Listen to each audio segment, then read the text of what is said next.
네. 이번 시간은 서울연구원의 김고은 박사님 나오셔서 서울시 자원순환 정책에 대해서 또 진행해 주시겠습니다.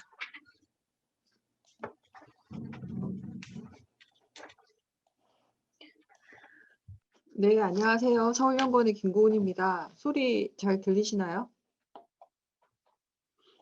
화면을 지금 공유했는데 화면도 잘 보이시죠? 네, 그러면 한 50분 정도 설명드리고 질의응답 있으면 그 다음에 좀 간단하게 이야기 더 나누는 걸로 해서 저도 타이머를 좀 작동을 시키고 시작하겠습니다. 네. 제가 오늘 말씀드릴 거는 자원순환 관련 서울시 정책과 나아갈 방향이라고 되게 거창하게 되어 있는데요. 그냥 간단하게 폐기물 일반에 대한 이야기랑 서울시에서의 폐기물 문제는 주로 어떤 상황인지, 그다음에 또 그 문제 중에서 제일 좀 요즘 들어서 관심 많이 가지게 되고 또 가져야 할 플라스틱 문제에 대해서 좀 간단하게 말씀드리고, 그리고 이걸 좀 해결하는 방향이 이제 순환 경제나 순환 도시로 전환하는 게 필요한데, 그거를 이런 방향으로 했으면 좋겠다 말씀드리고, 거기에 맞춰서 최근에 서울시 자원순환 관련 정책에 대해서 소개하는 걸로 이렇게 내용을 3가지 정도로 잡고 있고요. 다 잘 아실 수는 있는데 쓰레기, 폐기물, 자원 이렇게 3가지로 보통 그 자원순환 문제라고 요즘 많이 이야기하는데, 자원이고 순환이고 이렇게 좀 긍정적인 개념으로 이야기를 하기 전까지는 오히려 오랫동안 쓰레기 문제다, 그다음에 폐기물 문제다 이런 쪽으로 많이 이야기를 했어요. 근데 이게 아다르고 어다르다고 할 수 있듯이 이 쓰레기라는 거는 제가 이번에 찾아보니까 그 국립국어원의 표준 국어 대사전에서 쓰레기라는 게 왜 쓰자가 했냐면 비로 쓸어내서 먼지나 티끌이 돼서 더 이상 쓰지 못하는 거, 그러니까 청소해서 나온 어떤 결과물인데 쓰지 못할 것들이라는 표현이 우리 고유의 표현으로 쓰레기가 된 거더라고요. 그래서 더 이상 쓰지 못하는 것들이 쌓여 가지고 이걸 어떻게 처리해야 될 건가의 문제가 이제 쓰레기 문제라면, 사실상 이 쓰레기 문제가 아니라 우리가 버리는 게 자원이 될 수 있다라는 시각으로 좀 바뀌고 있다는 거예요. 그러니까 자원이라는 걸 또 국립국어 대사전에서 찾아보면 인간 생활 및 경제 생산에 이용되는 원료로서의 광물, 산림, 수산물 따위를 통틀어 이르는 말이라고 되어 있는데요. 이 말인즉슨 그 쓸어서 버려서 우리 눈앞에 없어지는 게 아니라, 우리가 지금은 쓰지 않고 있지만 이용의 용도가 다 있지만 그거를 이용해서 누군가는 생활을 할 수 있고 경제 생산에 이용될 수 있는 원료로서 활용할 수 있는 것으로 순환시키는 과정이 필요하다라는 관점으로 변화해 왔다고 볼 수가 있고, 그거를 가기 위한 중간 과정으로서 우리가 쓸어낸 더러운 것들을 잘 처리하자라고 했던 게 폐기물 관리의 시대라고 보시면 될 것 같아요. 그래서 우리나라 법제는 이제 일본의 법제랑 상당히 유사한데, 폐기물을 크게 2가지로 나눕니다. 생활 폐기물, 사업장 폐기물로 나누는데, 여기 오신 분들 대부분 사업장에 계신 분인데, 사업장에서 내놓는 것도 하루에 몇 톤 이상이 된 것만 사업장 폐기물로 인정하지, 사업장 생활계 폐기물이라고 하는 거는 일반 가정에서 내놓는 폐기물하고 똑같이 취급해서 생활계 폐기물로 저희는 봅니다, 우리나라 제도상에서는. 그리고 그 말인즉슨 폐기물의 종류에 따라서 처리 방식이나 수집 운반 방식이 특화되지 않고, 일반 우리나라에서는 책임이 시군구에게 1차적인 책임이 있거든요, 폐기물 관리에. 그래서 시군구가 수집 운반을 해 나갈 수 있는 책임을 지는 대상의 폐기물이 이 일반 가정에서 내놓는 생활 폐기물과 사업장에서 내놓는 하루 톤 이상의 생활 폐기물을 사업장 생활계 폐기물로 보고 2개를 합해서 생활계 폐기물로 관리를 하고 있고요. 이 폐기물들은 우리가 내놓는 세금에 의해서 자원회수시설, 그러니까 서울시가 운영하는 소각장이나 수도권 매립지 같은 데서 처리할 수 있는 그런 폐기물을 보시면 될 것 같습니다. 나머지 폐기물들은 사업장 배출시설계 폐기물이 있고 건설 폐기물이 있고 지정 폐기물이 있는데요. 지정 폐기물이 이제 가장 어떻게 보면 유해성이 있고 그 폐기물의 특성이 되게 법으로 정해져서 그 정해진 바에 의해서 관리해야 되는 게 지정 폐기물이라고 보시면 되고, 그 지정 폐기물에는 감염성 폐기물, 그러니까 병원에서 나오는 폐기물도 포함이 되어 있습니다. 그다음에 건설 폐기물은 우리가 건설 과정에서 하는 건데, 그 인테리어 같은 걸 하게 되면 하루에 5톤 미만인 경우에는 생활계 폐기물로 저희가 취급을 하지만, 하루에 5톤 이상이 발생되면 그거는 건설 폐기물로 보고, 건설 폐기물은 별도의 수지 분반 업체를 통해서 수지 분반해서 중간 처리, 재활용을 거쳐서 최종 처분하게끔 그렇게 돼 있습니다. 그다음에 사업장 배출시설계 폐기물은 서울 같은 경우에는 공단이 거의 없잖아요. 그러니까 공단같이 산업 활동을 하는 시설로 지정된 경우에 거기서 나오는 폐기물을 배출시설계 폐기물이라고 보면 되는데, 서울에서는 배출시설계 폐기물은 대부분 공공처리시설, 그러니까 하수처리장이나 그런 데서 나오는 폐기물을 사업장 배출시설계 폐기물로 그렇게 보면 됩니다. 그래서 이걸 구분하는 이유는 뭐냐면, 생활 폐기물은 폐기물을 내놓는 사람도 책임을 지지만 그 사람이 세금을 낸 그 사람이 속해 있는 시군구가 같이 책임을 지는 거가 되고요. 사업장 배출시설계랑 건설 지정은 그걸 내놓는 사업자가 1차적인 책임을 지게 돼 있습니다. 그래서 약간 경계가 모호하긴 하죠. 양이 많으면 사업장이 되고 좀 줄어들면 생활계가 되는 그런 현실이긴 한데, 그래서 여기 계신 분들은 어떻게 보면 요 나머지 세 개 책임을 져야 되는, 1차적인 책임을 져야 하는 사업장에서 일하시는 분들이라고 볼 수 있어서, 그분들이 투명하게 내놓고 어떤 업체한테 인계하고 이런 정보를 다 관리해서 해야 되는 그런 대상 폐기물이라고 볼 수 있고요.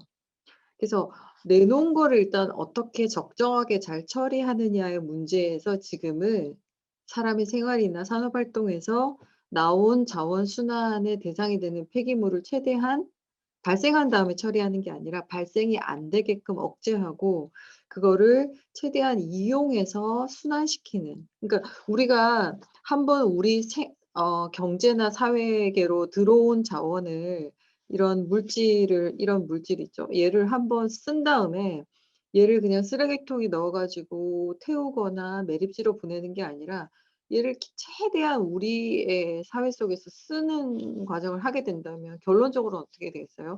얘를 만드는 데 쓰였던 석유, 그다음에 다른 광물질이나 천연 자원들의 사용이 최소화가 될 수 있는 거죠.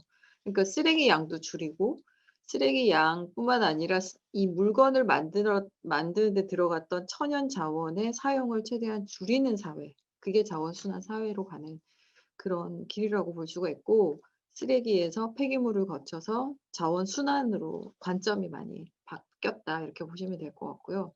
그런 거랑 관련된 각종 법들이 우리는 이제 정해져 있고요. 자료를 아마 다 공유하시는 거죠. 보시면 알 것 같아서 이거는 자세하게 설명은 안 드리겠습니다. 보시면 원래는 폐기물 관리법이 되게 최상위 법이었고요. 재활용에 관한 거는 자원의 절약과 재활용에 관련된 법이었고, 건설 폐기물 이렇게 나눠져 있었는데, 그 최상위에 아까 관점이 바뀌었다고 그랬잖아요. 폐기물이 아니라 순환하는 쪽으로 바뀌면서 자원순환 기본법이 최상위로 오게 되었습니다. 그래서 그동안 바뀌어온 거가 이제 처리에서 재활용을 강조하다가 이제는 자원 순환을 강조하는 사회. 약간 그러면서 우리가 직매립도 안 하고 폐기물은 신고하고 종량제하고 환경성 평가하고, 여러분이 폐기물을 소각하거나 최종 매립하게 되면 돈을 내게 돼 있어요. 그 내는 돈을 점점 더 높였습니다. 그래서 매립지로 들어가는 돈이 제일 쌌었는데 매립지로 들어가는 돈을 제일 비싸게 소각장, 재활용 선별장에 들어갈 때도 이용을 하게 되면 다 비용을 내게끔 돼 있고, 그 돈을 내게끔 한 이유는 뭐겠어요? 이걸 안 쓰고 안 내놓게 하기 위해서 한 거고, 그 처분 부담금을 모아 가지고 민간이 처분 부담금을 낸 거랑 공공이 처분 부담금을 낸 걸 환경부가 다 모아요. 모은 다음에 70% 정도를 지자체에 돌려줍니다. 그러면 지자체가 그 돈을 가지고 소각장을 짓는다든지 선별장을 짓는다든지 자원순환에 대한 여러 가지 일들을 하는데 재원으로 활용하고 있어요. 서울 같은 경우에는 요렇게 점이 찍혀져 있는 것처럼 보통 구마다 하나 이상의 적환장이 있고요. 적환장은 일종의 뭐라고 봐야 되나요? 그 버스 종점 같은 역할을 한다고 보면 될 것 같아요. 그래서 집집마다 그다음에 아파트 뭐 이런 데서 가져온 폐기물이나 재활용품을 처리 시설로 가기 전에 모아 놓고, 적환이라고 하는 것 자체가 모아 놓는다는 뜻이잖아요. 그래서 모아 놨다가 분리할 건 분리한 다음에 선별장으로 갈 건 재활용품은 선별장으로 가고, 음식물은 음식물류 처리 시설로 가고, 자원회수 시설은 소각장, 그러니까 종량제 봉투 같은 경우에 소각장으로 가는데요. 이렇게 바로 갈 때가 있고 여기에 쉬었다 갈 때가 있고 뭐 그런 거는 그 경로에 따라서, 예, 우리 주변에 제일 많은 건 사실 잘 모르지만 적환장이 제일 많고요. 서울은 서울시가 5 개의 자원회수 시설을 공동으로 운영하고 있는데, 그중에 4 개가 큰 자원회수 시설이고 여기 은평에 있는 거는 작은 자원회수 시설이 있습니다. 그래서 종량제 봉투는 다 이 소각장으로 먼저 들른 다음에 거기에서 태우고, 아니면 나머지 분리해 가지고 재활용될 것들은 재활용된다고 보시면 될 것 같고, 보라색으로 표현된 게 재활용 선별장이고요. 텔레비전에서 많이 보셨을 거예요. 그다음에 음식물류 폐기 시설은, 서울시는 음식물류 폐기 시설이 처리 시설이 많지 않아요. 그래서 반도 안 되는 양이 서울시 밖에 있는 처리 시설에서 처리가 되고 있다, 그렇게 보시면 될 것 같고, 여러분도 다 잘 아시고 요즘 문제가 되게 심각하다고 자주 언론에서 보도가 되고 있는 수도권 매립지가 여기를 거쳐서 나온 게 최종적으로 처리되는 게 수도권 매립지를 향해서 가게 됩니다. 그래서 여기 보시면 수도권 매립지, 그다음에 그 구로 같은 경우에는 광명시에 있는 자원회수 시설 같이 쓰고 있는데 지금은 잠깐 중단돼 있고요. 은평 같은 경우에 양주 민간 음식물 폐기물 처리 시설이 서울시 외곽에 있는 곳으로 많이 보내고 있고, 자치구가 1차적인 책임을 지다 보니까 여러분들 잘 아시는지 모르겠지만 요 종량제 봉투를 가장 먼저 처리하게 되어 있는 소각장은 안타깝게도 365일 내내 돌릴 수가 없는 시설이에요. 그러니까 1 년에 소각장이 운행될 수 있는 일자는 제일 많으면 300일 좀 더 못 돼요. 그러면 365 일에서 300 일밖에 못 한다는 건 뭐예요? 2달 정도는 소각장을 돌리지 못한다는 걸 의미합니다. 그래서 우리 서울시에 소각장이 지어질 때 그 지역에 있는 주민들이 참 많이 반대도 하고 우려도 하셨기 때문에, 소각장에 그 인근 지역 주민들이 소각 시설에 혹시 문제가 될 것들이 들어오지 않는가를 되게 엄격하게 감독하고 있거든요. 그래서 주민 협의체가 다 있는데요. 큰 4 개의 소각장에 그 주민 협의체랑 서울시가 자치구랑 협약을 맺어서 지금 운영을 하고 있는데, 지금 현재로는 만약에 은평이다 그러면 은평 그 목동 소각장 근처에 있는 자치구만 종량제 봉투를 보낼 수 있어요. 근데 그 소각장은 1 년에 300일 정도밖에 운영을 못 한다고 그랬잖아요. 그럼 나머지 기간 동안 어떡하느냐? 매립지로 바로 갈 수밖에 없는 상황입니다. 만약에 서울시에 여유가 있는 소각장이 더 있거나 아니면 다른 구의 소각장이 그때 여유가 있다면 그걸로 보낼 수도 있는데, 아직은 그런 그 협약 시스템이 되어 있지 않아요. 그래서 주민들하고 그거를 다시 협약을 해서 만약에 서울시 내 소각장을 좀 더 유연하게 운영할 수 있거나 추가로 소각장이 있다면 수도권 매립지의 문제도 조금은 해결될 수 있는데, 그게 좀 아직 안타까운 그런 상황입니다. 예. 그런 상황이고, 서울은 또 그런 그 딱딱한 처리 시설뿐만 아니라 서울 새활용 플라자라고 하는 그 업사이클에 있어서는 세계 최대의 단위 시설 규모를 자랑하는 그 서울 새활용 플라자를 지어서 장안평 일대에서 지어서 운영하고 있고요. 뚝섬이나 그 광화문에 있는 나눔 장터도 되게 크게 장터를 운영하고 있습니다. 새활용 플라자는 한번 진짜 꼭 가 보시길 되게 권장드리는 시설이에요. 그러니까 그냥 폐기물 버리는 걸 어떻게 잘 처리하는 게 아니라, 아까 말씀드린 것처럼 최대한 우리 사회 경제 시스템 안에서 이걸 더 많이 쓸 수 있게 하는 그 중요한 경로 중에 하나가 재활용이거든요. 그래서 버려진 자원을 이용해서 그 자원에 기능을 더하거나 디자인을 더해 가지고 새로운 제품이나 서비스를 만들어내는 공간이 서울 재활용 플라자니까 한번 꼭 가 보시길 바라고, 서울시가 그 공간을 운영하고 있고요. 또 서울시가 운영하고 있는 또 다른 폐기물 시설 중에 하나가 서울 금속자원회수센터라는 SR 센터라고 불리는 곳인데요. 서울 리커버리 센터. 네. 해외에서 오신 공무원들은 여길 참 좋아해요. 되게 "어떻게 이런 걸 할 생각했느냐." 막 이런 얘기를 많이 하시는데, 여기는 서울에서 우리가 내놓는 가전제품 중에 큰 가전제품은 그 가전제품 회사들이 돈을 내서 조합을 설립해 가지고 거기서 무료로 회수를 해 가잖아요, 전화하면. 근데 소형 가전제품은 여러분들이 아마 아파트에 사시는 분들은 한 달에 한 번씩 이렇게 내놓으면 회수를 해 가요. 자치구에서 회수를 한 다음에 SR 센터로 갑니다. SR 센터에 가면 SR 센터에서, 여기 사진에 잘 안 보이겠지만 그 회수했을 때 돈이 될 만한 중요한 그 비철 금속들을 여기서 회수를 해요. 그래 가지고 재활용 업체에 판매를 하는 역할을 합니다. 그러니까 도시광산이라는 이름으로 얘기를 많이 했었는데요. 우리가 이미 만들어서 버리는 자원 안에서도 충분히 다시 광맥처럼 새로 쓸 수 있는 자원들이 많기 때문에 그런 거를 자원화하기 위해서 되게 중요한 추출의 역할을 여기서 하고 있고요.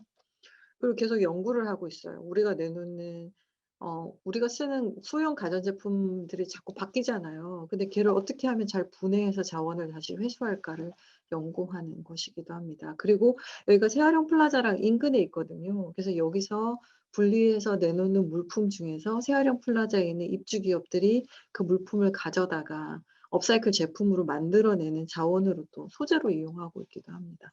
그다음에 아까 말씀드린 그 재활용 선별장 중에서 성동구 그 관리공단에서 운영하고 있는 성동구 선별장이고, 여기도 공교롭게도 SR 센터 바로 앞에 위치하고 있어요. 그래서 지금은 코로나 때문에 이게 견학이 쉽지는 않은데, 사실은 서울 재활용 플라자, SR 센터, 성동구 자원회수시설이라고 하는 그 공공 재활용 선별장을 한꺼번에 이렇게 견학하는 것도 되게 중요한 경로예요. 우리가 내놓는 재활용 제품이 어떤 경로를 통해서 분리가 되고 어떤 건 자원이 될 수 있고 어떤 건 자원이 못 된다는 걸 한눈에 가면 보실 수가 있어요. 그리고 여기는 서울의 많은 선별장들이 손으로 선별한다 그러죠. 수선별하는 그런 절차를 많이 거치는데, 여기는 최근에 한 2년 전에 자동 선별 장치들을 도입해 가지고 자동화 시설을 좀 갖추고 있는, 최근에 좀 업그레이드된 그런 선별장으로 볼 수가 있습니다. 안타깝게로 안타깝게도 이렇게 막 쌓여 있는 물품들이 있어요. 그건 뭘 의미하냐면 그 당시에 가격이 너무 떨어져서 지금 시장으로 내놓기가 좀 어려운 자원들은 이렇게 많이 쌓여 있어요. 제가 갔을 때가 한 3년 전에 갔었는데, 그때는 그 택배 스티로폼 박스가 사람 키의 한 1.5배 정도 되는 높이의 산이 한 3 무대 개가 있었거든요. 그게 상당히 중국에 이제 인고트 형태로 판매했었는데 그 가격이 떨어지면서 그렇게 일시적으로 적화를 해 놓는 모습을 볼 수 있었는데, 가시면 손으로 선별하는 단계도 있고, 중요한 것들은 사실 손으로 많이 선별을 합니다. 비싸고 단가가 높은 것들. 그다음에 기계가 바람을 불거나 자력으로 선별하는 그런 과정도 볼 수가 있습니다.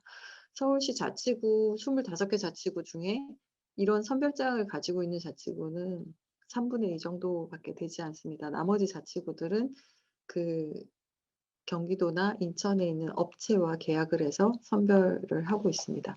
그다음에 이건 민간에서, 이거는 폐기물 처리 시설이라고 우리가 알고 있지 않고 매장이라고 알고 있는 것들이에요. 이건 구에서 운영하는 재활용 센터고요. 강동구에 있는 재활용 센터 모습이고, 그다음에 민간에서 구딜 스토어나 아름다운 가게처럼 비영리 재사용 매장이 있는데요. 여기도 자원순환에 있어서는 되게 중요한 역할을 합니다. 저는 기업에 계신 분들이 특히 이 재사용 분야에 좀 적극적으로 관심을 많이 보여주셨으면 좋겠어요. 왜냐면 버리고 처리하고 뭐 이런 되게 기계적이고 뭔가 지저분하고 청소 이런 느낌이 아니라, 요즘 당근마켓을 모르는 사람 없잖아요. 내가 내놓는 물건을 누군가는 그 돈을 주고 가져가거나 무료로 가져가서 다시 경제 활동을 통해서 다시 물건을 쓸 수 있게끔 자원을 순환시키는 활동을 할 수 있는 게 이 재사용 분야인데요. 재사용 분야의 중요한 시설들도 민간과 공공의 운영을 받으면서 지금 서울시에서 다양하게 운영이 되고 있습니다. 아까 이제 생활 폐기물의 분류에 대해서 말씀드렸는데 서울의 생활 폐기물 문제는 이제 해외에 제가 작년에 뉴욕주에서 하는 그 폐기물 관련된 국제 컨퍼런스에 코로나 때문에 또 더 잘 갈 수 있게 되는 게 영상으로 그냥 가면 되니까요. 뉴욕을 가지 않고 거기서 발표했는데 되게 다들 좋아하긴 했어요. 그러니까 아직까지도 그러니까 우리 눈에는 마뜩지 않지만 한국의 폐기물 문제는 되게 뭐랄까요. 드라마틱하게 개선된 사례로 국제적으로는 되게 호평을 받고 있습니다. 왜냐면 94 년에 우리의 그 처리 프로파일을 보시면 일단 전체 양도 엄청 많았고 94 년도에는 매립이 절대적으로 많았어요. 재활용, 소각의 순이었는데 지금은 이 프로파일이 완전히 바뀌었습니다. 재활용을 제일 많이 하고 소각과 매립을 하는 과정을 거치고 있고요. 특히 제가 여기에는 소개 안 했는데 서울의 그 자원순환 시행 계획을 하면서 런던하고 싱가포르, 뉴욕, 서울의 그 생활 폐기물 처리 실태를 제가 비교해 본 적이 있는데 런던 같은 경우에는 매립 비율이 아직도 20%대를 넘어서거든요, 생활 폐기물. 그러니까 그런 걸 치면 서울이라는 대도시의 매립률이 아직 10%가 안 되는 수준으로 관리가 되고 있다라는 건 상당히 임프레시브한 그 상태다 볼 수가 있고 여기까지 보면 되게 상당히 아름다운 그림입니다. 근데 제가 여러분들한테 설명을 하기도 해야 되겠고 또 다른 과제 때문에 이걸 업데이트를 해 봤어요. 그랬더니 2020년 코로나를 겪었던 그 작년의 통계는 아직 발표가 안 됐는데 2027년까지의 그림은 감소 추세가 계속되는 거였고 매립이 조금 증가해서 좀 감소했다가 증가했다가 다시 증가 추세로 돌았으나 좀 걱정이 있었거든요. 근데 여길 보시면 우려가 사실로 좀 드러나고는 있습니다. 2008년부터 2019년까지를 놓고 보면 전체 양은 줄긴 줄었어요. 근데 다시 증가 추세로 돌아서고 있고 아 그중에서 제일 우려스러운 프로파일은 뭐냐면 음식물은 여전히 줄었어요. 그리고 이 음식물과 이 분리배출 재활용품은 늘고 있다는 건 좋은 거죠. 음식물이 줄었고 분리배출 재활용품이 는 건 좋은 건데 소각이 증가했다는 거는 종량제 봉투량이 많다는 걸 의미하고요. 제일 우려스러운 거는 이 제일 아래에 있는 매립량이 늘었다는 겁니다.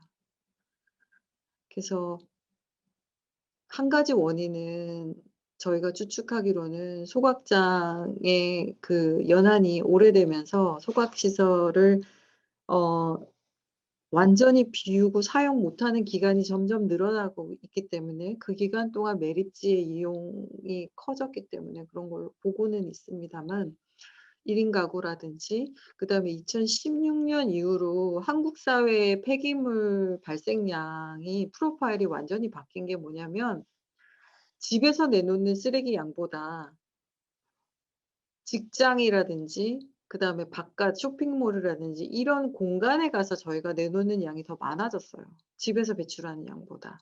사업장에 가서 내놓는 생활계 쓰레기가 더 많아졌는데 그거를 보면 어떤 경제 활동 밖에서 내놓는 부분에 있어서 쓰레기 양의 조절이 좀 안 되고 있는 게 아닌가. 일회용품의 증가라든지 이런 것들로 인한 원인이 있지 않을까 추측을 해 보고 있습니다. 그리고 서울 시민 1 인당 생활 폐기물 발생량을 인구로 이렇게 나눠 보면 이렇게 나오는데요. 하루에 몇 킬로그램을 내놓느냐. 물론 국제적으로 비교하면 아주 좋은 수치입니다. 1 킬로그램대라는 건 아주 좋은 거고 국내에서도 그렇게 나쁘지 않은 수치예요. 제주도는 참고로 2 킬로에 가깝습니다. 근데 서울은 1 킬로대를 보이고 있는데 급격하게 줄었다가 다시 증가 추세에 있어서 다시 1 킬로를 회복하는 추세로 가고 있고 추측키로는 작년에 1 킬로대를 찍지 않았을까 그렇게 걱정을 하고는 있습니다. 그래서 서울시의 인구는 감소 추세에 있거든요. 그러니까 인구는 줄면서 폐기물 양은 줄지 않고 있는 문제가 있다. 이렇게 보시면 될 것 같습니다. 사업장 생활 폐기물도 같이 늘고 있다라는 우려가 있고요. 전체 폐기물로 봤을 때는 어떻게 바뀌었냐라는 거를 이 그래프를 통해서 알 수 있는데, 전체 폐기물 양도 감소 추세에 있다가 증가 추세에 있어서 2008년 대비 전체 폐기물 양이 이미 6.1% 증가한 상태로 나오고 있어요. 거기에 제일 큰 기여를 한 거는 생활 폐기물이 아니라 건설 폐기물하고 배출 시설계 폐기물, 생활 폐기물하고 건설 폐기물이 제일 큰 기여를 했습니다. 그래서 서울 재개발, 재건축, 특히 이번에 시장님도 바뀌시고 거기에 관심도 많고, 우리는 인테리어도 상당히 많이 하죠. 경제가 발전되고 증가하니까. 근데 거기서 내놓는 쓰레기량을 줄이지 않으면 서울의 쓰레기 문제는 해결되기 어렵다라는 걸 알 수 있습니다. 이거는 단순히 이제 중간에 제일 프로파일이 좋았던 2013년하고 2008년, 2019년을 대비해 볼 수 있는데요. 13년에는 건설 폐기물 제외하고 나머지는 다 20%, 50%로 줄었었어요. 그런데 2019년에는 지정 폐기물까지 포함해서 이렇게 되게 늘어났다. 그중에서 제일 대표적으로 우리가 우려가 되는 건 플라스틱입니다. 플라스틱이 개발되고 우리가 플라스틱을 이렇게 많이 사용하게 된 건 100년도 되지 않았어요. 70년밖에 되지 않은 그 역사를 가지고 있습니다. 근데 70년 만에 우리가 쓰는 플라스틱의 양이 얼마나 많으면 이런 해변을 다 뒤덮을 정도. 그리고 서울 같은 경우에는 2018년 봄에 우리가 경험했었잖아요. 그때 비닐하고 플라스틱을 가져가지 않아 가지고 아파트 오피스텔 1층에 이렇게 비닐 플라스틱이 가득가득 찼던 경험을 저희는 한번 했었어요, 그때. 근데 그러면서 우리가 '플라스틱이 진짜 심각하구나.'라는 걸 알게 됐는데, 그때의 원인을 보면 이제 감염병 사태는 지금 뭐 최근에 있지만 한 3가지 정도의 원인이 있었는데, 일단 제일 큰 원인은 전 세계의 쓰레기통 역할을 하던 중국이 더 이상 우리는 다른 나라 쓰레기를 수입하지 않겠다, 특히 플라스틱을 수입하지 않겠다라고 선언하면서부터 그 문제가 촉발이 됐고요. 그러면서 플라스틱의 원료는 석유잖아요. 플라스틱의 재활용품 시장은 절대적으로 국제 유가에 영향을 받습니다. 그래서 국제 유가가 2008년도에 전 세계적으로 정점을 찍었던 적이 있어요. 그 당시에 국내 재활용 시장은 완전 화랑을 보였고 플라스틱 쓰레기가 없었어요. 다 가져가서. 근데 그다음으로 국제 유가가 정점을 찍은 다음에 하락세가 시작되면서부터 플라스틱의 재활용은 가치를 잃게 됩니다. 그러니까 유가에 따라서 재활용 시장은 되게 약한 존재로 이렇게 갈대 흔들리듯이 바람에 따라서 흔들리는 게 돼 버리니까 그 시장을 버팅기는 게 필요하고, 또 우리나라의 정책 변화가 있었는데 그중에 하나가 뭐였냐면, 플라스틱 중에서 제일 그 처리가 안 되는 여러 가지 그 음식물이 막 묻어 있고 비닐처럼 얇고 가벼워서 재활용 시장에서 가치를 못 가지는 그 플라스틱을 다 좀 씻은 다음에 뭉쳐 가지고, 여기 잘 보이실지 모르겠지만 이렇게 까만 연료의 형태로 만드는 게 있었어요. 그게 SRF라고 하는 고형 연료인데요.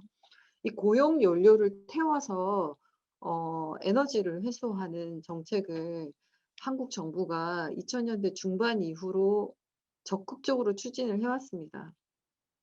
그런데 여러분, 지금 우리가 코로나로 인해서 잠깐 잊고 있지만 몇 년 전만 해도 환경 문제 중에서 제일 심각한 문제는 뭐였어요? 미세먼지였죠, 미세먼지.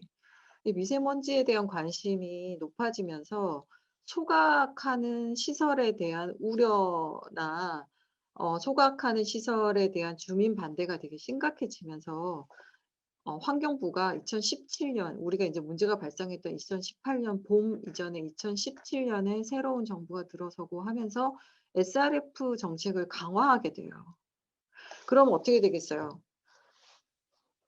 플라스틱이 만들어져서 재활용되는 양은 되게 최소한이었어요.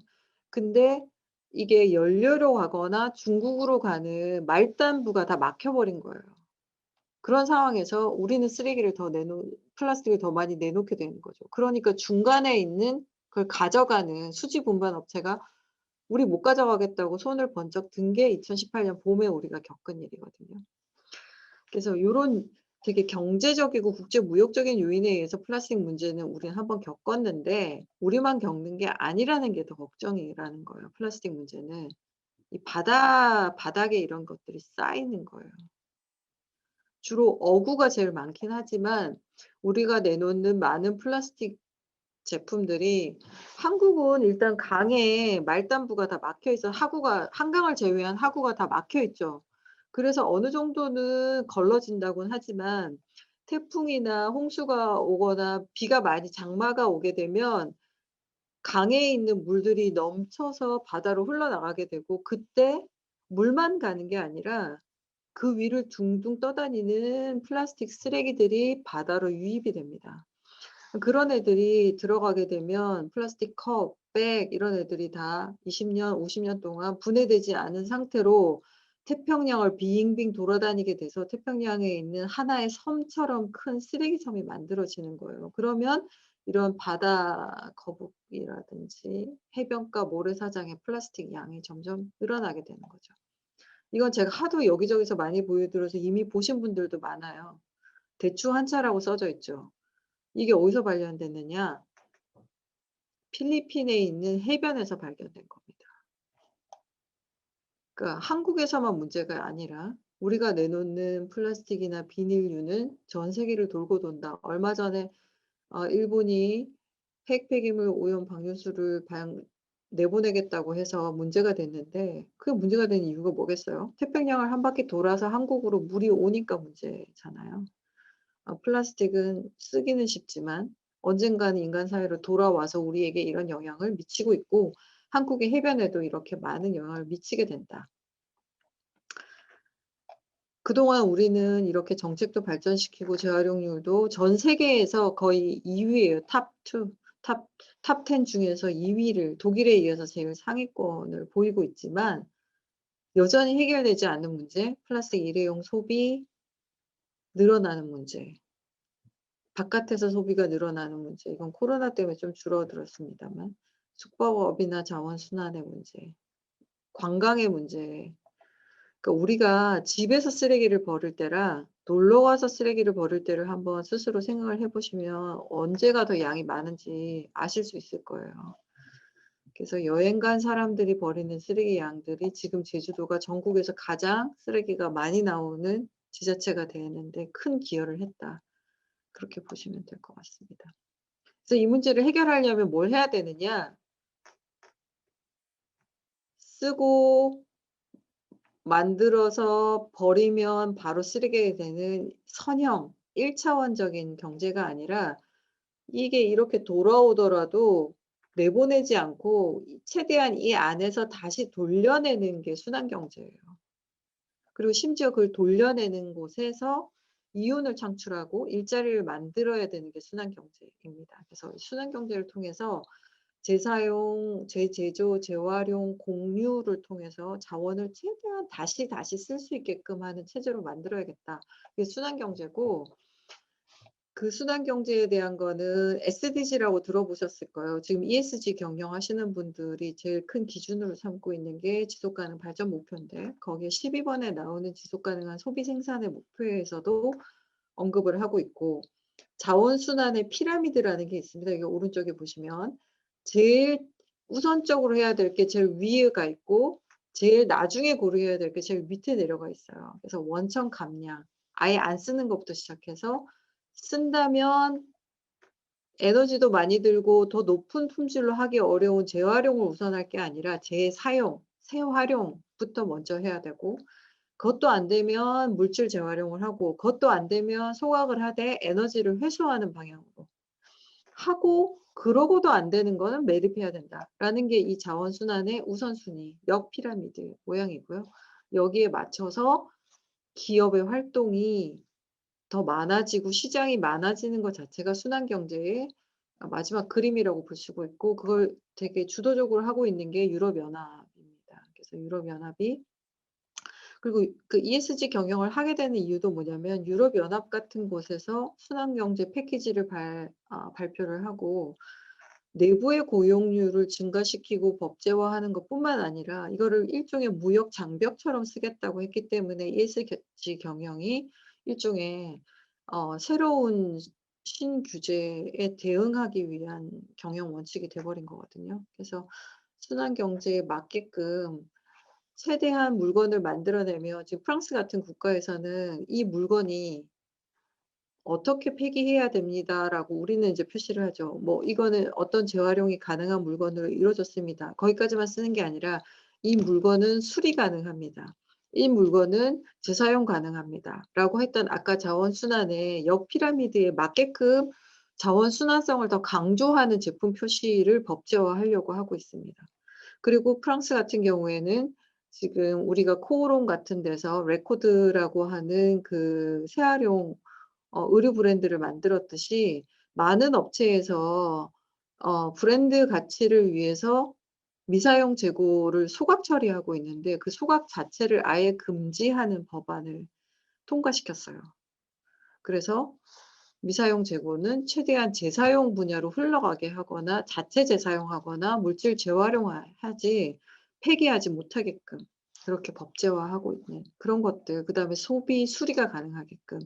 그래서 전자제품 업계랑도 일종의 충돌이 생기는 거죠. 왜냐하면 전자제품 업체는 자기가 제품을 만들어서 그 제품을 수리하는 독점적인 권한을 가지잖아요. 워런티라고 하는 그 제품의 품질 보증 기간을 업체가 보증하면서 수리를 관리하고 있는데 그래서 다른 곳에서 수리하게 되면 그 품질을 보장하지 않는다라고 하는 일종의 협박도 하잖아요. 근데 그거를 해제시켜 버렸어요. 그래서 수리할 수 있는 권리라고 하는 거를 법제화시키면서 수리할 수 있는 권리라는 건 뭐냐? 제조업체가 그 만든 제조품에 대한 수리의 독점권을 가지는 게 아니라 제조된 제품을 수리할 수 있는 권리는 모두가 가진다.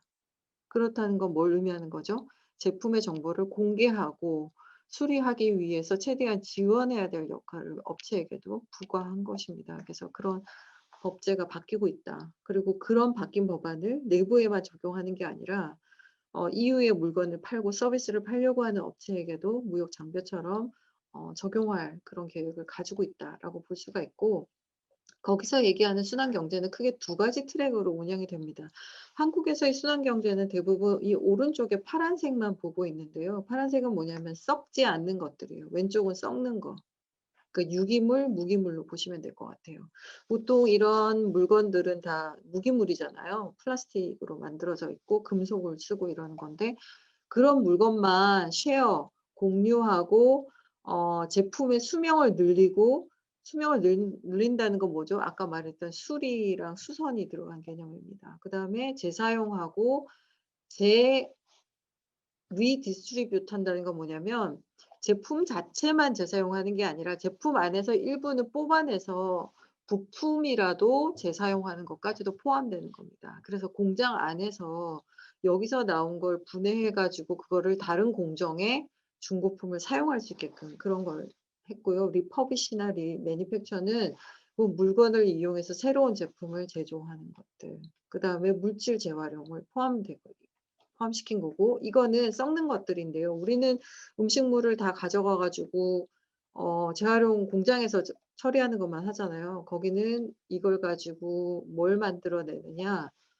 제약회사에서 원료로 약품도 만들어내고 그다음에 PLA 같은 문제시될 수 있는 그 소위 말하는 분해한다고는 하지만 언제 분해하는지 알 수 없는 생분해 플라스틱이 아니라 바이오매스 기반의 플라스틱을 만들어서 실질적으로 퇴비화하거나 자원화할 수 있는 그런 공정을 경제화하는 것까지도 포함시키고 있습니다.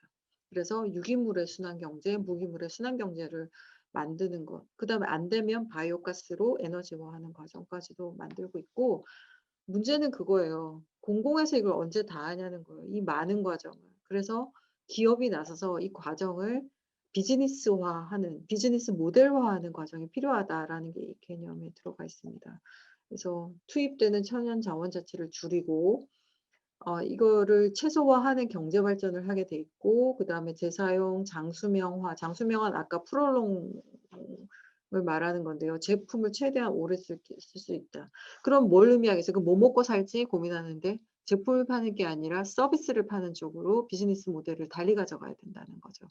그다음에 부가가치를 자원을 줄이면서 부가가치를 만들어내고 이 마지막은 공공도 같이 해 나가야 되는 되게 중요한 건데 클로즈드 룹이라고 하는 건 뭐냐면 이 룹이 있잖아요. 이 룹이 여기서 그동안 다치지 못하고 일로 쓰레기로 갔다는 거죠. 근데 이거를 다치게 하되 어느 단계까지 다치게 하냐면 우리 지역에서 나오는 폐기물을 자원화해서 다시 수집해서 재사용, 유통, 재제조, 디자인, 재활용하는 걸로 한다. 그게 지역 순환 완결형이라는 의미입니다. 그래서 뉴욕 같은 경우에는 어떤 사례가 있었냐면 뉴욕에서 나온 페트병이나 의류 합성 섬유 의류에서 나오는 거를 압축을 해 가지고 알페트를 만들어내요. 재생 페트. 재생 페트를 가지고 재생 페트 용기를 만들기도 하지만 알페트를 용기뿐만 아니라 다시 그 리젠이라고 하는 친환경 섬유로 만들 수도 있고 알페트를 가지고 뭐까지 만들었냐면 카튼백 그 음료백 중에서 음료 용기 중에서 우리 많이 알고 테트라팩 같은 용기를 알페트를 이용해서 만들기도 하는 거죠. 그러면서 어떻게 파느냐. 뉴욕시에서 나온 여러분들의 자원을 순환시켜서 만든 카튼백입니다. 이렇게 표현하는 거고 그걸 누가 사가느냐. 공공기관에서 공공 우선 구매를 통해서 먼저 구매하면서 그 기업의 경제 활동을 지원하는 쪽으로 나오고 있다는 거죠. 그럼 결국은 순환 경제는 기업뿐만 아니라 공공과 민간과 시민들이 다 같이 달려들어야지만 해결될 수 있는 그런 문제이다. 이렇게 볼 수가 있고 뭐 이걸 단계적으로 어떻게 바꿔 나가느냐 그리고 거기 그 과정에 폐기물 문제뿐만 아니라 온실가스 저감까지도 같이 고민하면 해결 가능하다. 이런 얘기도 써 놓은 게 이 자료니까 좀 더 자세히 들여다보실 분들은 들여다보시고요. 그래서 예전에는 3R이라는 얘기를 참 많이 했어요. 다시 쓰고 재활용하고 그다음에 줄이고 reduce, reuse, recycle 이렇게 해서 3R이라고 했는데 지금은 그게 9R까지 갔습니다. 그래서 R0에서부터 그러니까 사실은 R10까지 간 거죠. 그래서 R0는 어떤 활동을 하는 게 아니라 안 하는 거예요. 새로운 방식이죠. 거부하는 거예요. 그동안 해온 게 아니라 '다르게 하면 어떻게 하지?'라는 것부터 고민하는 거예요. 다 쓰는 게 당연한 게 아니라 '안 쓴다면 어떻게 하지?' 그래서 공유 문제, 감량 이런 것들 다 들어가는 거고 마지막에 8 번, 9 번이 돼야지만 우리가 소위 말하는 폐기물 처리의 단계로 넘어간다. 이렇게 볼 수가 있습니다. 그래서 이걸 도시에다가 적용해 보면 최대한 어떻겠어요? 아까 피라미드 제일 위에 있는 재사용, 원천 감량 위주로 도시가 바뀌어야지만 할 수 있는 거고 그러려면 경제 활동부터가 달라져야 되는 거예요. 소비 활동부터가. 그래서 요즘 여러분들 스파클 같은 업체에서 그 페트병의 슬리브를 아예 없애고 그다음에 페트나 그 대용량 생수를 사게 되면 그 용기를 회수해 가죠. 그러니까 기업이 그런 서비스를 만들기 시작하고 공공기관도 어떤 걸 하느냐. 이런 건물 자체도 이게 페트로 만든 건물이에요. 그다음에 다른 데서 떼온 나무랑 다 재사용한 유리로 만든 건물로 건물을 짓고 그 시설에서 뭘 하느냐. 시민들이 물건을 내놓으면 버릴 거는 다 정리해 가지고 재활용 에너지 회수하고 요런 매장에서 재활용한다거나 교육에 이용하는 그런 시설을 공공에서 돈을 같이 내서 지원하고 운영하게 되는 그런 사회, 그런 도시가 순환 도시가 되는 거죠. 이거는 프랑스에 있는 프랑스에 여러 개의 이런 재활용, 재사용 같은 공간이 있는데 그중에서 라 레시클레리라고 하는 공간입니다. 가 보진 못했어요, 코로나 때문에. 근데 여기는 어떻게 되느냐. 농장이 있고요. 그다음에 카페랑 식당이 있어요. 거기서는 유기농 제품을 제공을 하고 여기 있는 모든 가구는 다 재활용된 가구를 이용합니다. 그리고 뒤에 있는 목공수리 공간에서는 수리를 같이 공부를 하고 이용을 하고 컨퍼런스로 이용하는데 여기는 이 베올리아나 국가기관이 후원해 가지고 공간을 만들긴 했는데 사회적 기업에서 운영하는 공간이 돼 있고 아주 잘 돼 있어요. 그래서 연평균 20만 명이 방문했고 수리수선도 매달 우리가 뭐뭐뭐 자원순환에 해당되는 활동을 했다라는 걸 이렇게 홈페이지에 게시하는 그런 공간이 돼 있고 공공기관의 지원만 받아서 운영하는 게 아니라 유료 회원제로 운영이 되고 있어요. 그래서 목공수리 공간에 오는 분들이 특별히 그 유료 회원인데 목공수리 공간, 이 농장에서 도시 농업을 하실 분들은 유료 회원으로 한 1 년에 얼마를 내게 해 가지고 운영을 합니다.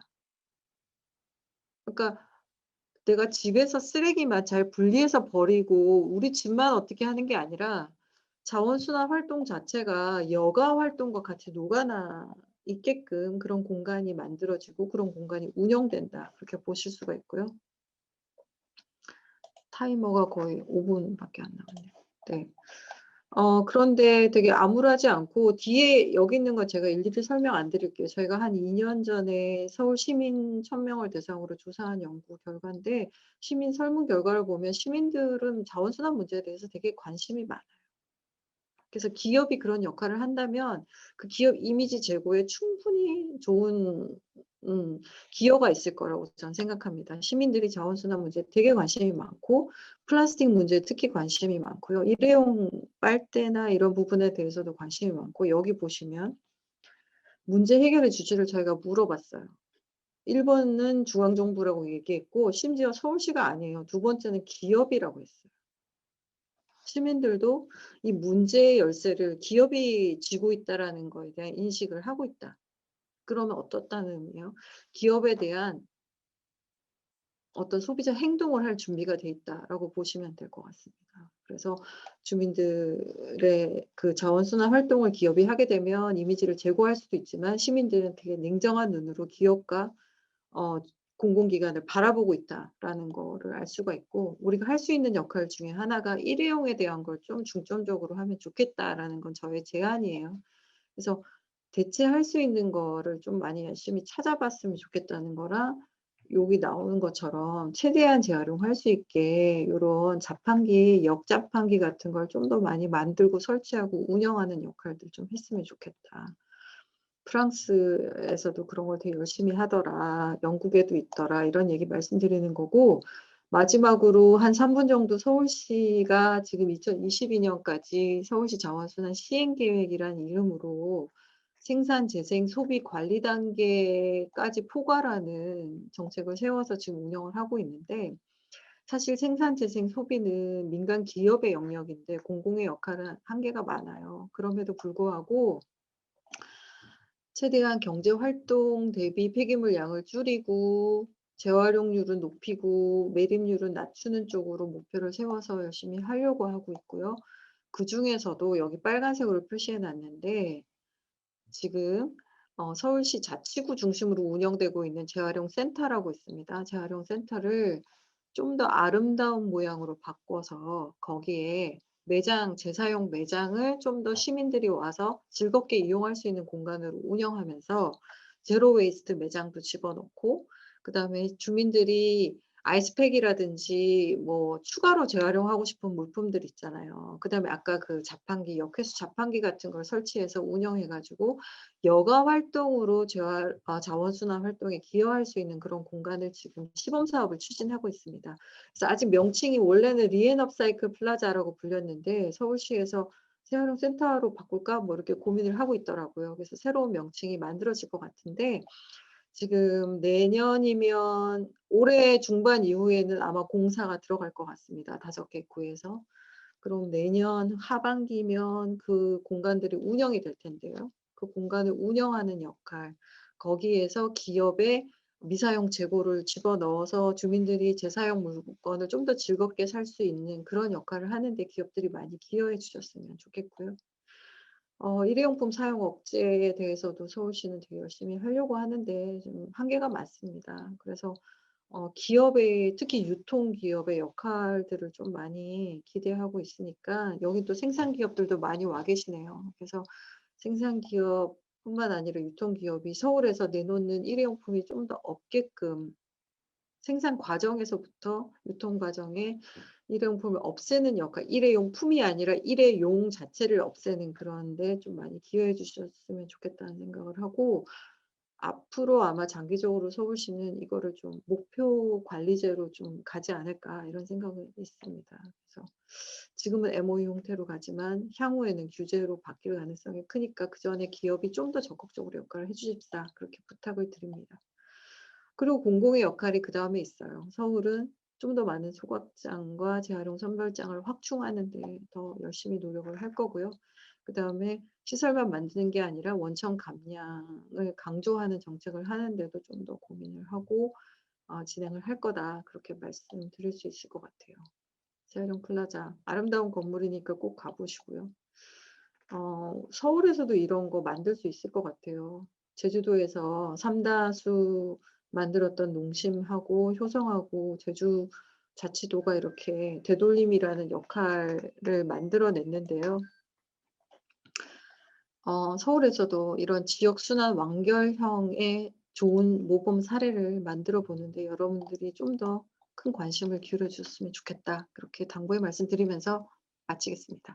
수고하셨습니다. 네, 감사합니다. 사실은 여기 기업들에서 각각 정말 그 제품 만드시는 곳, 또 유통사 이런 곳에서는 각각 고민이 많으시거든요. 그래서 사실 우리가 이렇게 교육도 전체적으로 집체 교육을 하지만 저희가 간담회 형식으로 정말 이렇게 산업군별로 조금 더 깊이 있게 진행을 하려고 하고 있습니다. 그래서 너무 그때 좋습니다.